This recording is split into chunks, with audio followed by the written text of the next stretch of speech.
Welcome to China in Context from the SOAS China Institute at the University of London. I'm Duncan Hewitt.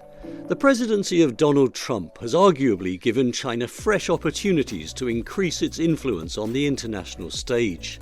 China has long been seeking to expand its role in global governance, proposing a series of initiatives on issues ranging from development and security to the regulation of the internet and AI.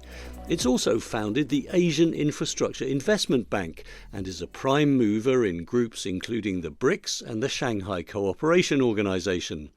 At the recent annual China Development Forum, the country's premier Li Qiang told an audience of top international executives that China was now a haven of stability in a volatile world. And Beijing, along with Pakistan, has recently proposed a peace plan for Iran and the Middle East. Yet China also continues to assert what it sees as its core interests on issues including Taiwan, Hong Kong and the South China Sea, and in its tariff clashes with the US.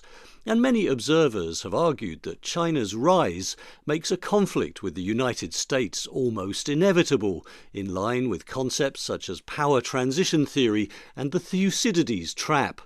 But a new article by two academics proposes an alternative analysis of China's international role as the leader of a global opposition campaign. Well, I've been speaking to its co-authors, Todd Hall, Professor of International Relations and Director of the China Centre at Oxford University and author of the book Emotional Diplomacy, and Hannah Bailey, Assistant Professor at Carnegie Mellon University and a specialist on China's global influence campaigns and the use of new technology by authoritarian states. They've recently co-authored an essay on China's different and sometimes conflicting international personas, as well as the above-mentioned article for the journal Survival, in which they characterize China as adopting the tactics of a global opposition party, with the aim of recruiting allies and gaining what they call followership.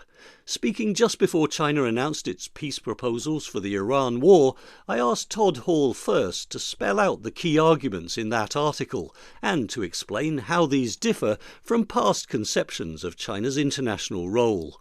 So our departure point was basically that we've seen a lot of work that has tried to look at China's quote-unquote rise from the perspective of, and you mentioned global power transition theory. And so this notion that a rising power will inevitably come into conflict with the established power, and that this may in some ways result in overt conflict, if not outright war. And we came to the view that what we're seeing the PRC doing, though, doesn't look like the behavior of power transitions past, but that the PRC was behaving much more like a global opposition party. And what do we mean by a global opposition party? Well, the basic idea here is that we're seeing an actor that's not trying to overturn the current international system through military force, through some massive martial conflict with the established power in which there emerges a winner that controls everything, but rather that in its attempts to have a larger leadership role, it's pursuing leadership through followership. And what we meant by that is that it's seeking to gain support within the international system, not by, again, engaging in some martial contest with the great power that's in charge, but by amassing support. And how does one do that without launching a bloody revolution? Well, we looked analogically towards how opposition parties behave. And that's, you propose a manifesto, you propose certain ideas of how you'd govern if you weren't in charge or how you can make the system better. Often these ideas don't have to be fully formed. You can often criticize without necessarily having to take ownership for the responsibility of what would happen if people followed through with your criticism. You seek a larger role in existing institutions. You also are constantly running a comms campaign saying how the way you're doing it would be better and how the existing power is doing it poorly. And so again, how you suggest certain ideas from opposition is very different than actually governing. You've made this point that it allows China to be in some ways a little bit vague about what it's actually seeking. Obviously, we have seen over recent years China promoting these various significant initiatives, the Global Development Initiative, the Global Security and Civilization Initiatives, and then this Global Governance Initiative. And these, in a way, do suggest that China is trying to carve out something quite specific. So, how does that tie into the argument of China being on the outside throwing stones, as it were? I think we argue that perhaps it's not quite analogous to on the outside throwing stones, but rather instead trying to build its own kind of governance foundation or its own kind of domain within which it can influence perhaps other nations or build blocks of influence, particularly surrounding governance. So you listed a couple. I have a bit of a background in kind of AI. Certainly, China's trying to do that in emerging technology domains. China's been quite vocal at the UN General Assembly on having kind of China-oriented AI capability building initiatives, and also at the World AI Action Summit. There's been a variety of domains in which, both within existing institutions and also in other groups adjacent to those existing forums, that China's trying to build these coalitions and influence both existing kind of domains and also domains like AI, where we're seeing a lot of emerging uncertainties surrounding global governance norms. So again, it's kind of this story of not so much China trying to undermine or kind of rip out existing structures, but rather kind of build in a kind of almost campaigning style manner its own coalitions and groups and institutional frameworks within it which it can operate and exert influence and gain this followership that we are discussing here. And in terms of the current situation, how successful do you feel that China's campaign has been? I mean, obviously, it's been argued that Donald Trump has given China quite a boost in terms of its global influence. And I think, Todd, you've also made the point that, in a way, China's opposition campaign, as you put it, could actually be, in some ways, a victim of its own success. That given that the kind of US withdrawal from many aspects of global leadership, that suddenly China might find itself catapulted further to the forefront than it had actually anticipated. It is interesting. I'd want to come back to the original point you made on some of these initiatives too. And to be very clear, these initiatives don't enter the world fully formed. They're often in the beginning, there's the word, and then there's a process of filling it in with content. And sometimes things will be dropped if there's not a lot of take up as well. And so it's not as if China's coming with a perfectly articulated idea of what everything should look like, and the initiatives are already fully laid out. It's rather still very much a process of formation. And that's what you see, I think, too, with opposition parties, is the things that they'll have in their manifesto aren't always fully laid out. Now, in terms of the successes, I mean, it is interesting. If you think about international competition in terms of sort of these metrics of hard power and who has the most ships and guns and whose GDP is the highest, or all these things, you get one understanding of international competition. But there is another, which is, again, sort of what we're saying, also this opposition campaign. And there, the United States has basically, in some ways, stopped competing. And so it is interesting to see now, what does that mean for how people will look to China? Of course, it is trying to capitalize. The PRC is trying to capitalize on some of the things that the United States is doing. And you can see that in their criticism of what the US has done in Venezuela, and it's their criticism of what's going on in Iran now. But then again, what are they bringing to what's going on in the Gulf in a way that is actually, resolving the problem? They're advocating for peace and dialogue, but they're not necessarily, I would say, a major force in determining the outcomes there at the moment, at least. And the extent to which they've been successful too is there's been various degrees of sign off from various countries on the different things that they have proposed, but I still don't think that they have gotten the overwhelming support on many of the things that they're seeking to do that they may be seeking. In general, though, you're suggesting that China is not just trying to make the world safe for autocracy, as has been observed by other analysts, but that it is clearly trying to emphasize things like stability and development over political freedom and sovereignty over human rights in the kind of Western sense. Do you see that this is cutting through globally? I mean, as I think we will come on to later, clearly there are other factors why China's arguments don't always win over the audience that it's trying to reach. But how far do you think China has come in recent years? So it depends what region of the world you're looking at, depends what audience you're looking at. Some domains have been more successful than others. So I do a lot of work on influence operations, and it kind of feeds into this argument that China's trying to perhaps be this more opposition campaigning style world leader if they're conducting such widespread influence operations online and in various domains to try and reach various international audiences. They're trying to campaign for influence, for followership. So we see China conducting a lot of these via state-backed media outlets, via diplomats, via inauthentic, bot-style accounts, even to varying degrees of success. There have been various studies that try and look at the success of these narratives on different types of global audiences. One study in particular finds that in some regions of the world, particularly the global south, these narratives are more successful, and in other, particularly in global north countries, they don't land quite as well. And largely they're trying to, as you say, bolster their own reputation, say, right, China's culturally an established power, governance wise, China's domestic and global governance are, working well. These are the kinds of messages that China's by and large trying to spread to these audiences. And yeah, while they don't quite land quite as well in global north countries, where perhaps, the US has more long-standing campaigning like efforts, they do land more successfully in the global south. And, again, this is just one other way in which China, perhaps compared to the US, is certainly trying harder to reach these audiences. There was, I think, just a recent poll by Politico which looked at attitudes to China in leading developed countries, including Canada, Germany, and the UK. And it did seem to suggest quite a noticeable shift in terms of positive attitudes to China, at least in contrast to attitudes to the US.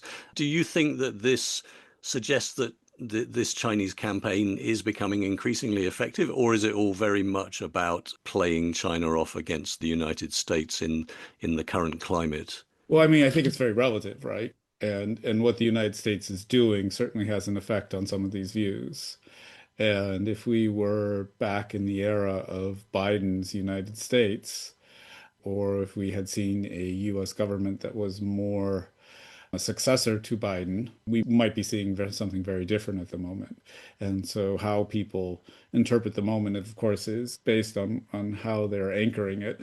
And when one of those anchors is flailing about wildly, I think it does make the other one look a little bit more stable. And you've raised this issue of whether or not China is ready to step forward if suddenly there is this greater vacuum in global affairs.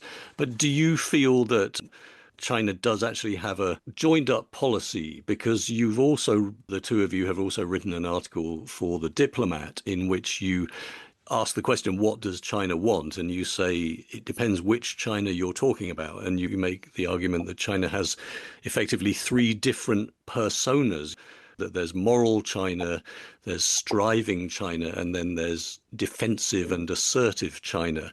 Perhaps you could explain a little bit about how you think that these different personas come about, in terms of the leadership. Is it that there are just lots of different voices? Because obviously these days we tend to think of China as being a very top-down system with Xi Jinping surrounded just by a few very close trusted advisors.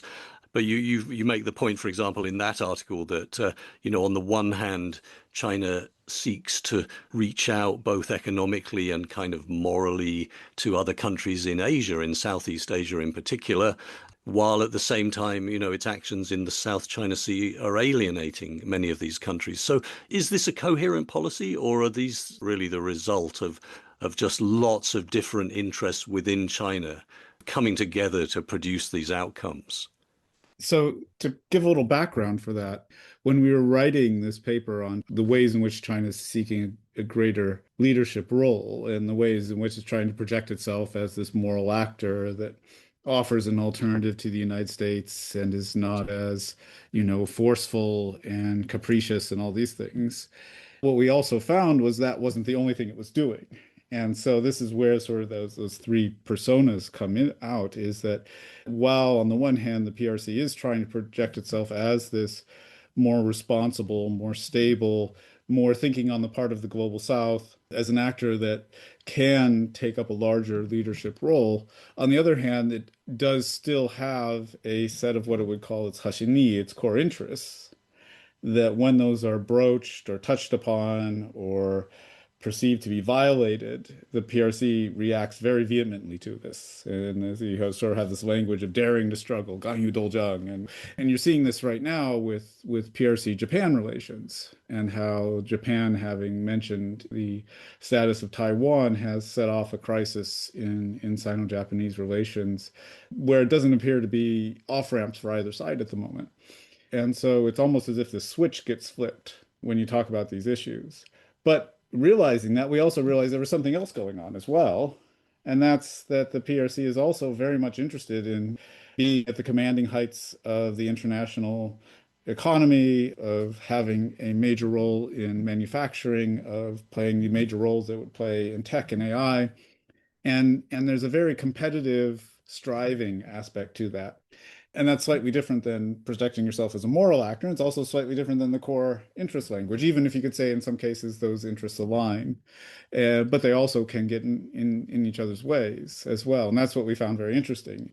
And you make that point that, where it applies, for example, to China's Belt and Road Initiative, that China positions itself as very much offering help, really, to countries which maybe are not receiving loans and development support from major Western and other democratic powers, but that at the same time it often attaches quite stringent terms to those loans, and that can actually push countries quite hard if they're struggling to repay.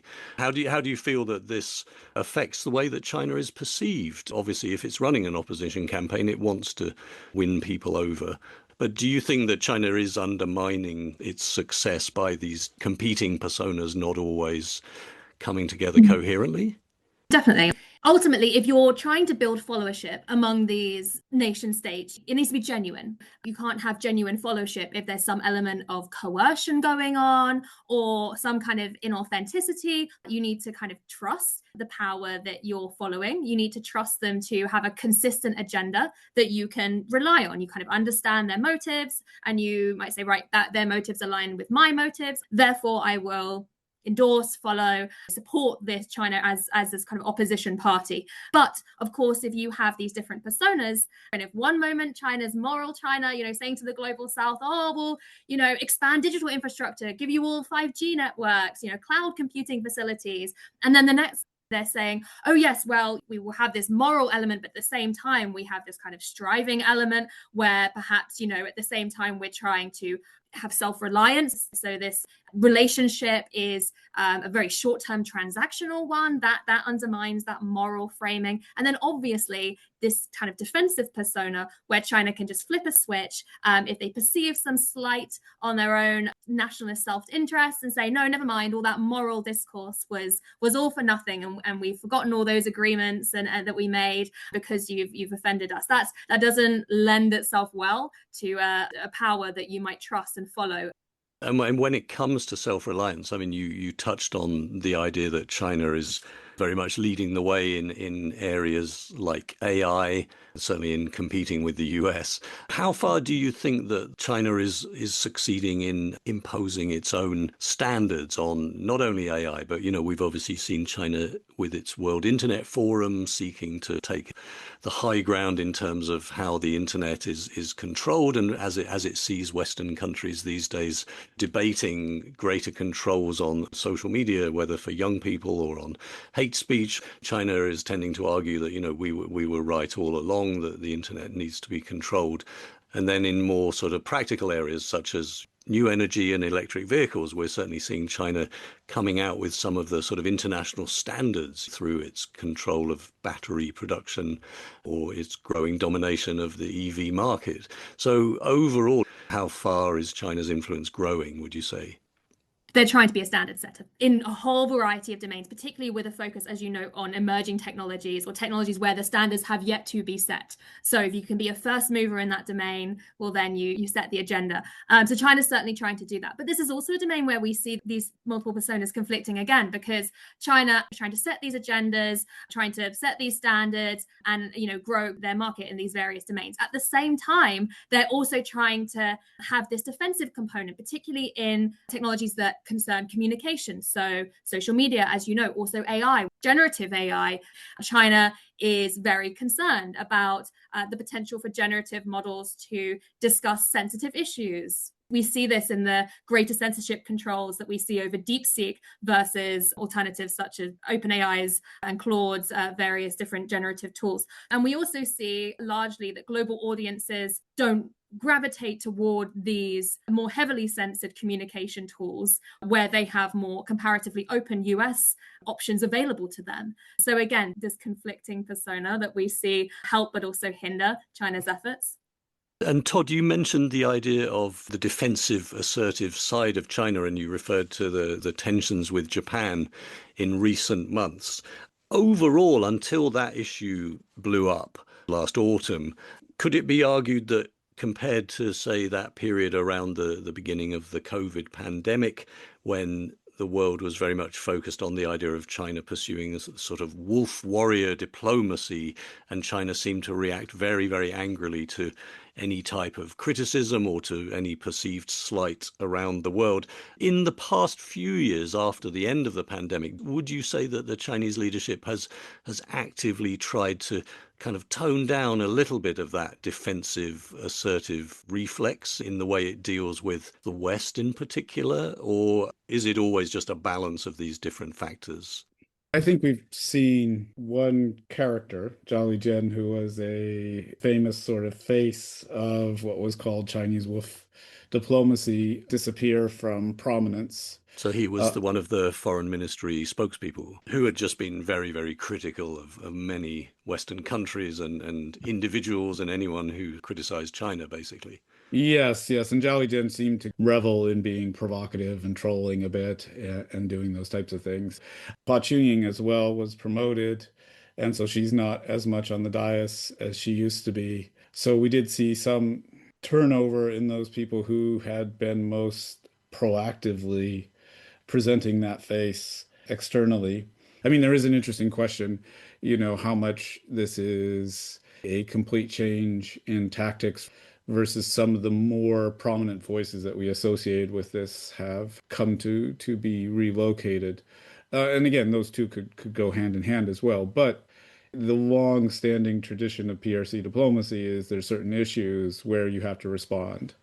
And Taiwan, of course, is one of them. I mean, my book that I wrote on emotional diplomacy was about the 1995-96 Taiwan Straits crisis, where you had basically this massive performance of outrage due to the fact that Lee Teng-hui, the Taiwanese president at the time, was given a visa to visit the United States and speak at his alma mater, Cornell.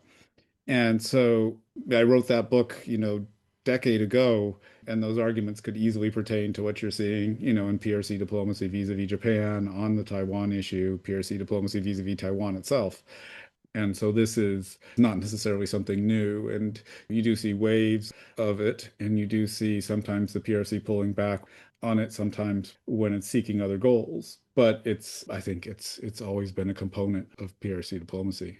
Perhaps I could piggyback off that Please. perhaps a little bit, because I have two pieces of work that I looked at where I quantitatively mapped out China's narratives over time on their state-backed media outlets. One was on Facebook over the course of, I believe it was 11 years. And I found that by and large, most of the narratives were pertaining to improving China's reputation. So China's cultural reputation abroad, China's governance reputation. But there was this comparatively small but very persistent percentage of narratives that were undermining the reputation of Western states. I even had a little look then to see, in the aftermath of Russia's most recent invasion of Ukraine, to see how those narratives were prioritized. And I found that immediately after, for about 3 months after, China prioritized just wholly cooperative narratives, saying, we're trying diplomatic efforts, we're trying to be the cooperative mediator here. But then after about 3 months, after the attention died down a little bit, it was like a flip switch. They flipped to these more aggressive narratives where they were saying,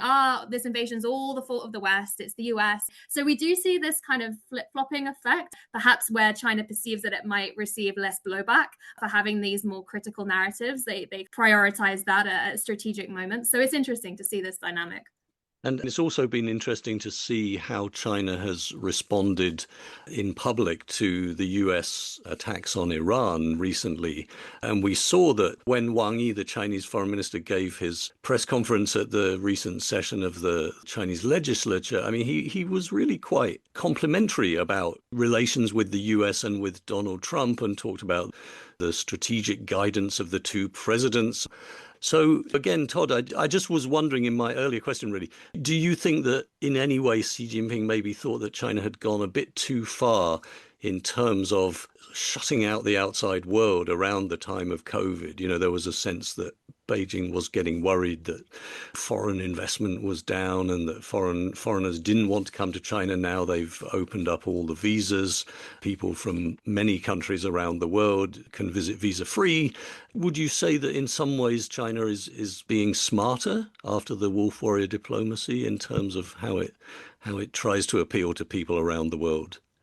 I mean, what you did see with COVID too is at the very initial stages of COVID, there were cooperative narratives that the PRC was trying to propagate, and it was only then when, despite that, the PRC was coming under criticism and Trump was coming out with various attempts to blame China for the pandemic and such, that you saw then sort of the switch to a more aggressive, fighting back, pugnacious style rhetoric. So I would agree with Hannah that you see sort of adjustment to the environment and how the PRC is being treated. To the extent that you've seen a move away from that in the post-COVID period, an attempt to reach out to Europe and others, I mean, you haven't seen vis-a-vis the United States. Still, there's a lot of rhetoric about the United States that is not exactly flattering coming out of the PRC. And the attempts to capitalize on the behavior of the United States in improving China's relative image are very much present. The extent to which the PRC is trying to avoid alienating certain European partners, you could say, yes, there's probably a tactical element to that. But again, if you were to see a European country announce a new Taiwan business office or something, you'd probably still get that type of response.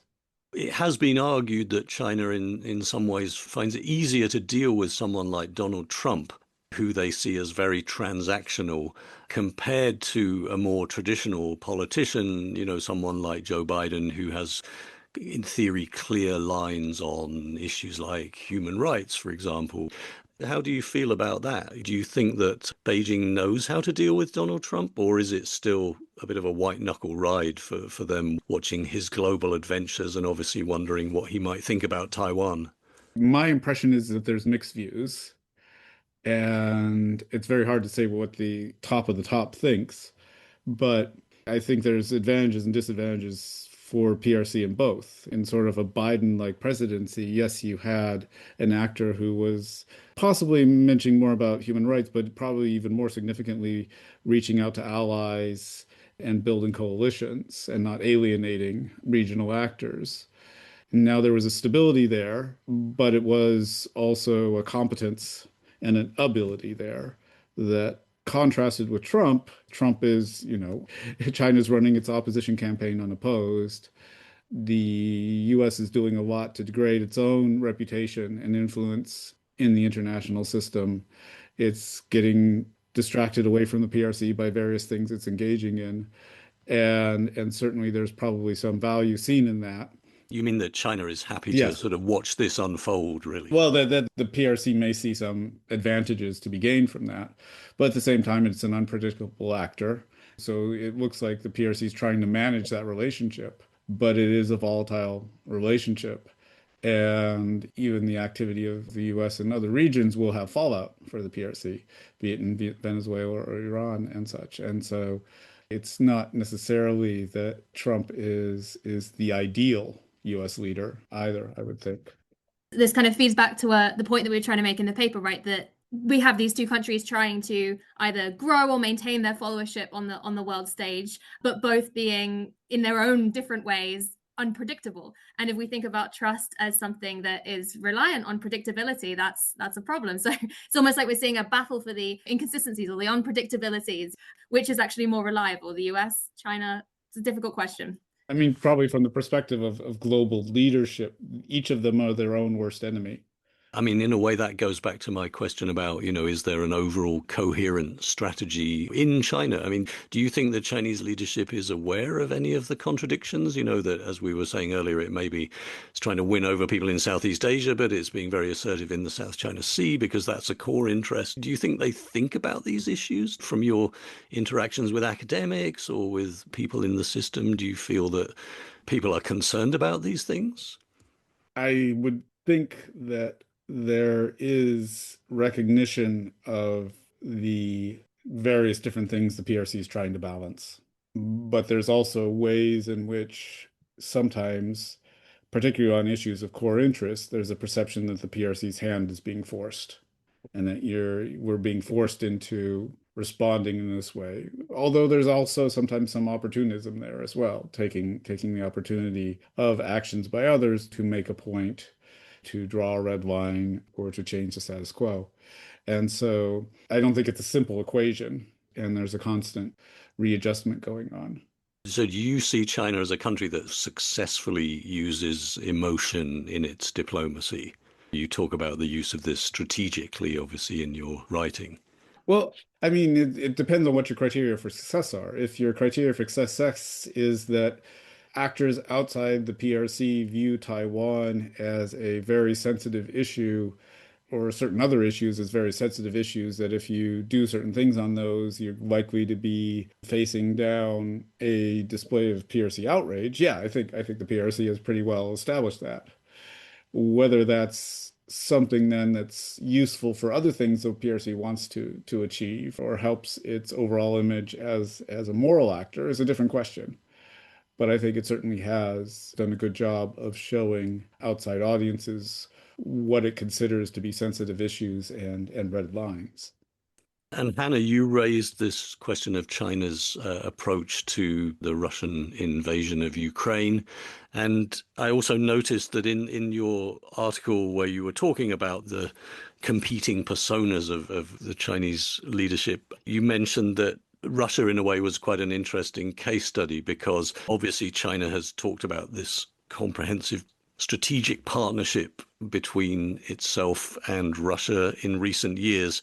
But you make the point in that article that on the one hand, when Russia lost its markets for its oil in Europe and many Western countries, China then drove a very hard bargain and has been getting its oil and natural gas at quite a cut price rate. And you also quoted a statistic that showed that the price of Chinese goods being exported to Russia, presumably in part to make up for goods that were no longer coming from other Western countries, that these prices had gone up very significantly in the years around the attack on Ukraine. So again, it suggests that Beijing has these competing influences. The world, I think, tends to now see China and Russia as very, very closely aligned. But your point is that that's not kind of universal and as simple as it might seem. Yeah, I mean, obviously there is a long-standing, complicated relationship there. It's also, as a kind of side note, interesting to see how Russia and China approach attempts to compete for followership, as we call it here. Because obviously, not only do they have relationship with one another, they're also both trying to build their followership, as you might say, with other surrounding countries. And it's interesting that China has these three personas, but within which they do prioritize kind of moral China, reaching out, trying to be this kind of moral leader on the world stage and present this reputation of good governance. And it's interesting when you contrast that to what Russia does. Russia's very different in that Russia, when you look at its kind of influence operations, it always prioritizes undermining Western actors usually. So their approach is let's undermine everyone else and let's see, maybe we'll be left at the end standing. So it's interesting, you see this kind of conflicting approach to governance and reputation establishment. And then of course that conflicts when they interact with one another as well. And on that point, I mean, in terms of China expanding its influence to particularly surrounding countries, you raise in the article also the way that China uses, for example, not only its media, which it's expanded around the world and certainly into countries in Africa, for example, but also the way that China is trying to use international influencers to cut through to people in different countries. And actually, we've talked to people on the podcast about, for example, the way that China has been bringing Indian influencers into places like Tibet, for example, and they're saying, wow, look at this amazing development, and there are lots of electric cars and charging stations, and, it's much more modern than I thought. How significant do you think that is, particularly the way that China is trying to use influences, not necessarily from the mainstream major European countries, but other parts of the world as well? Yeah, I mean, this is something you wouldn't see Russia doing. So this is again a kind of interesting comparison between different efforts to campaign. I mean, China's been doing this for a long time. In 2018, 2019, China was engaging with influencers in the West, bringing them on trips to China, having them then have YouTube videos of China on various platforms. China would have columns in various Western news outlets. That stopped a little while ago, but this is an effort, a long-standing effort by China to try and improve its reputation among global audiences. Presumably, the aim is to particularly target a younger audience around the world. I mean, do you have a sense that China's image is starting to change or shift a bit with a younger generation? We see a lot of these videos from people in places like Chongqing saying, "Oh, isn't it amazing? That they've got all these high-rise buildings and modern things, and it's like Blade Runner or whatever." Do you think any of that is having any significant influence on the younger generation?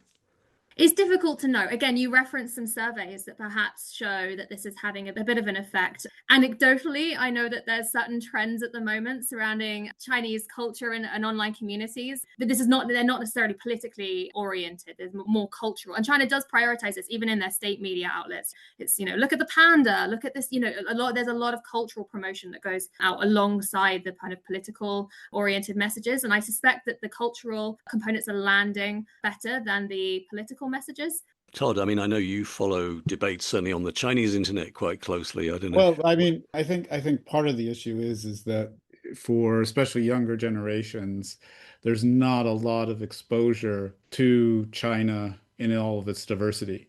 And so when people are exposed to discourses or news articles as such that, are usually focused on China as authoritarian and is Xi Jinping going to stay in power or not, or these types of things, and then they go to China and they see, oh, actually, it's a diverse, lively society with a lot of things that are quite impressive technologically, architecturally, what have you.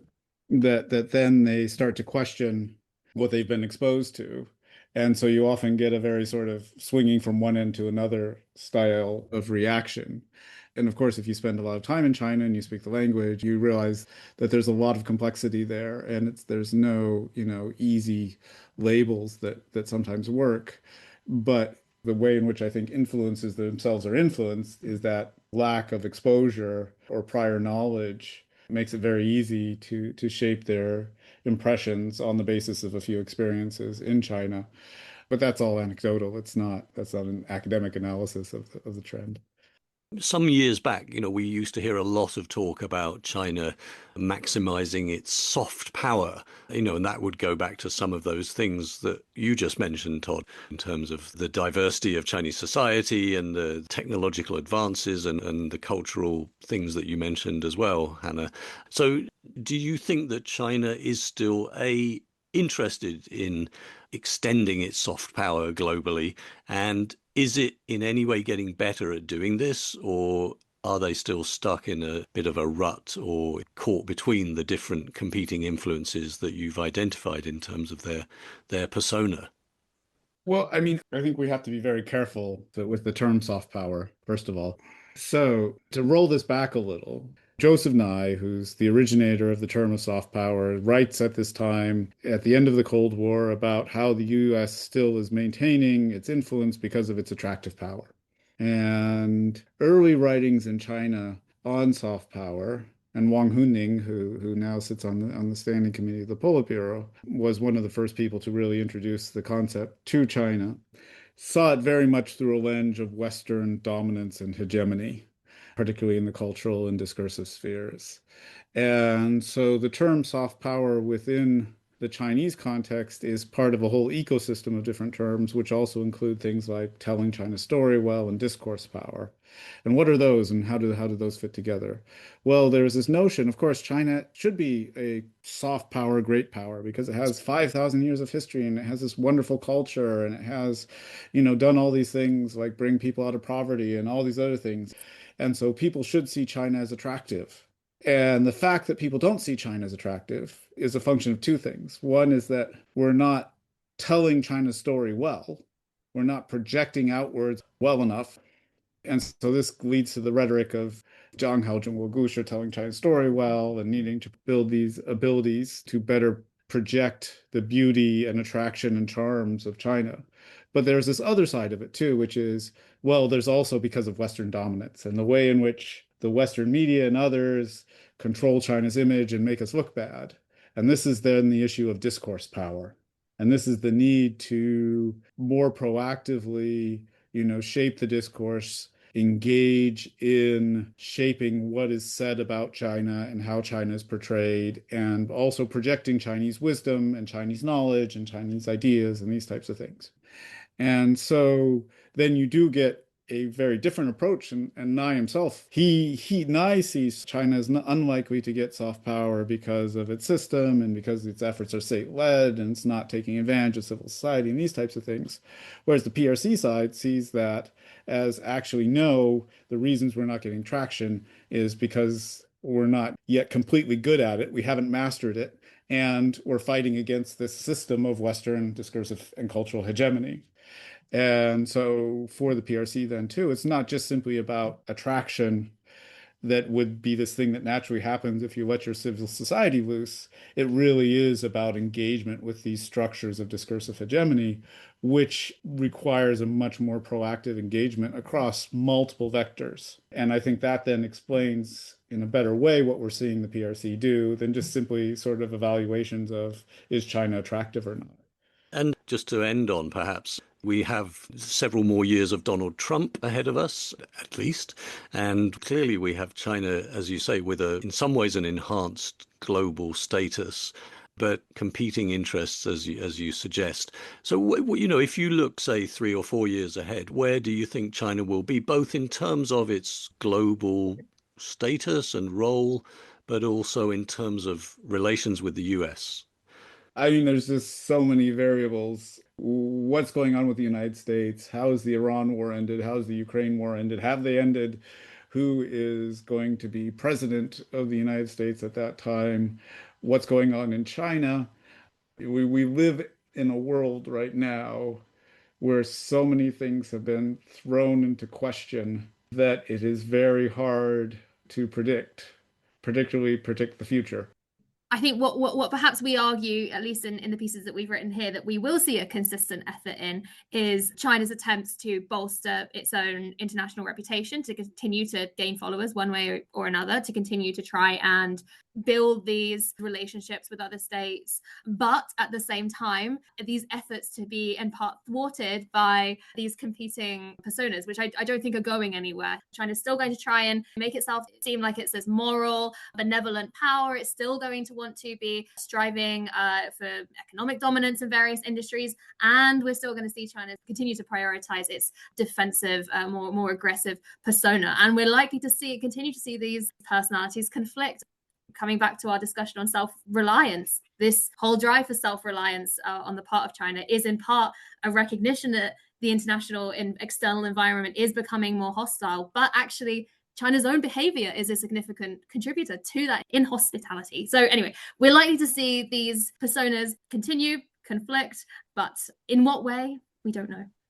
Well, Hannah Bailey and Todd Hall, thank you both very much for joining us on China in Context. Thank you. Thank you. Well, that's all we have time for on this episode. You can find more information about SOAS China Institute events and read our latest blog articles on our website, soas.ac.uk. For now, thanks for listening and goodbye.